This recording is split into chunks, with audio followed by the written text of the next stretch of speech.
Hello everybody and welcome to PandaraMC. In today's video I'm just going to give a tour of my base areas, some of the structures in those areas and any future plans that I have. So let's jump straight into it. So this area is where I keep my bed. It's where I respawn. I've also put up some of the shields and banners that I've collected from the old world. This world was the world was reset in February when we moved to 1.18. My previous armors, my netherite and diamond armor that I used in the past, and just to make it complete, I added the 4 different armor sets that you can get as well. So yeah, that is my respawn area. Let's move on downstairs. So this area is where I keep all my tools, my weapons, and any spare armor sets that I have. Still a little bit of unpacking to do from the old map, but I've been busy building and just haven't had time to unpack. So down below is the library area. I wanted to get this done quickly because I did have a lot of books that I moved over. So all these different books are the ones that I will be getting from villagers. Still a few more shulkers to unpack, but yeah, this is the library area. So moving on down, the next 2 floors have villages in them, so all these, they're all sorted into the different books that I want. There's 8 or 9 more below that I still need to sort out. So this, everybody, is the main area of my base. Let's move on to the next structure.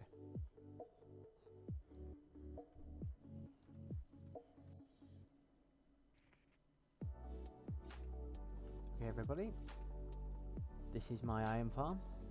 Very simple. There are better iron farm designs, but I do like this one. Don't know why, to be honest, but it's the one I've always used and it's the one that's always worked for me. I don't require too much iron, but it gives me enough. And next to this is my storage area. So this is where I keep all my potions, potion ingredients and brewing stands. There is a redstone contraption set up there, so I just filter them all into the chests easily enough. Here are a number of the crate items that I have. At some point in the future I will be selling some of these. I don't tend to use too many crate items. I try and play vanilla as much as I can. But yeah, this is my very simple storage area. Let's move on to the next area.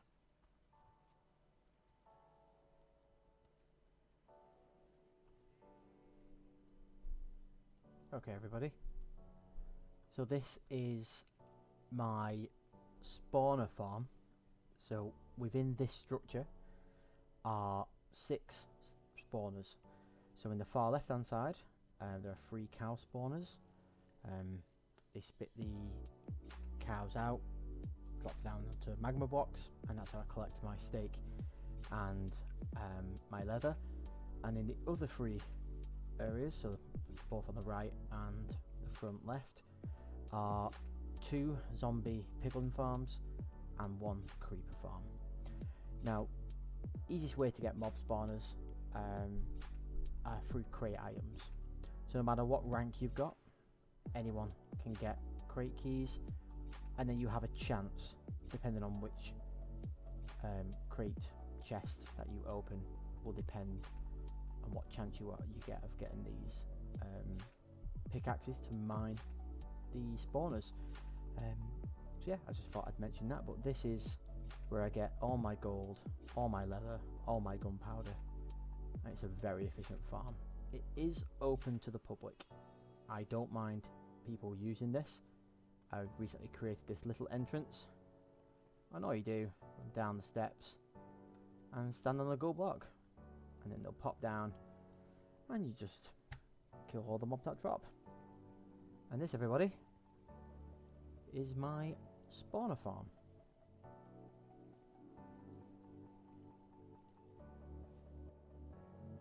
Okay, so the next building is where I keep quite a number of villagers. This is where I get all of my emeralds. So I do have a large carrot farm, which I'll trade all the carrots for emeralds here.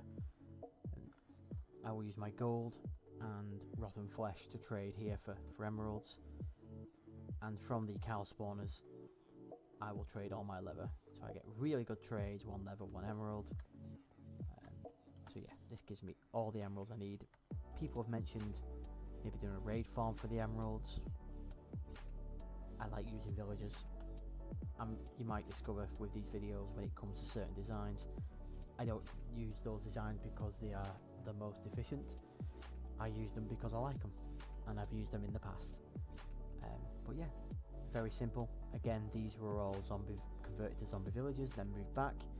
And if you can see just behind here where the trapdoor is, I did along both the back edges of this building have zombies, and I would just sort of drop them in, drop them out to convert them all. I did like that design. But yeah, that, everybody, is where I trade for all my emeralds.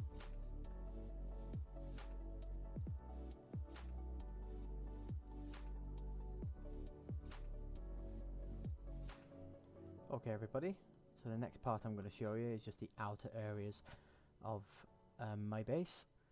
So just got water coming out here like it's a drainage system for the base down into a flow of water that is guided into this dammed area. This large lake here isn't naturally spawned. I did create this lake. As you can tell from all the kelp, I've still not cleared it up. But overall, I just think it looks better. Dammed area, water flowing out into a very large body of water. I just think it looks great. Before I actually, it's only after I started building here did I realise that this was a large valley, what looked like a bowl. So I will be hopefully doing something in the future in this area a little bit more. And that's it really. On the far side, on the opposite side of the base, where a few players have been building bases. But yeah, we'll certainly explore them at another point. So that's the outer area of my base.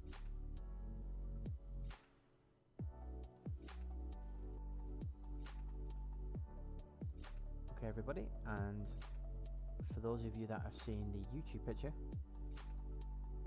this will look familiar. This is, I believe, the server's largest carrot farm.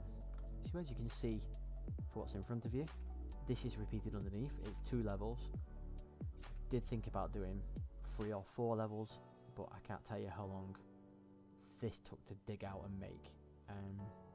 Maybe I'll do that in the future if I don't think I have enough carrots, but I think I have enough carrots. And then in front of me is this area. So that fence was the old boundary to my claim. I've extended it now to cover the entire island. So at some point in the future, I will be flattening this all down, leveling it out, probably on the same level as I'm on right here. I have enough dirt for it, so I'll be smoothing this all out. And then in each chunk, not hit points, but in each chunk, I'll be putting a pumpkin and melon farm with chunk hoppers. And the reason for that is so I can trade the pumpkins and the melons with the villagers back at my main base. So yeah, this is and will be my farm area in the near future.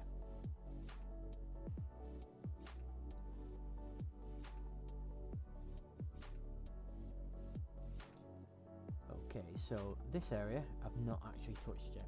So I am part of a town. This is a little peninsula.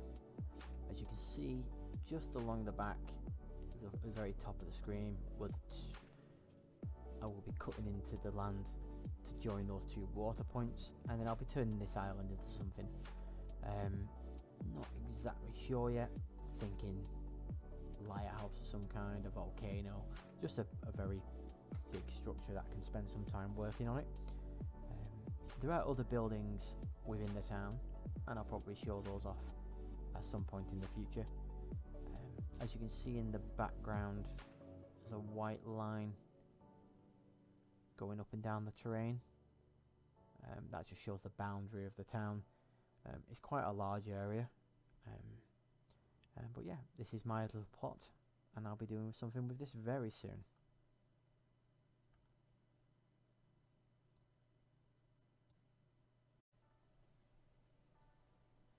And finally, everybody, this is my end portal.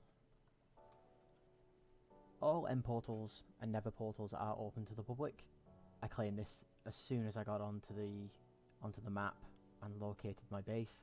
This is about 1,000 or so blocks from my base. It is open to the public. There is a doorway right here, so people can come here. I'll just display the coordinates now. There they are. Anyone can come here and use the portal, or they can teleport to me if I am online. It takes me a moment to jump here, accept the TPA, and they can jump on in. So that's all my claimed areas.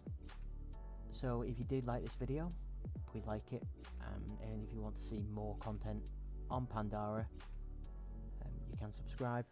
I will be doing some other content as well going forward, but at the moment, that's everything from me, and I hope to see you very soon. Thank you.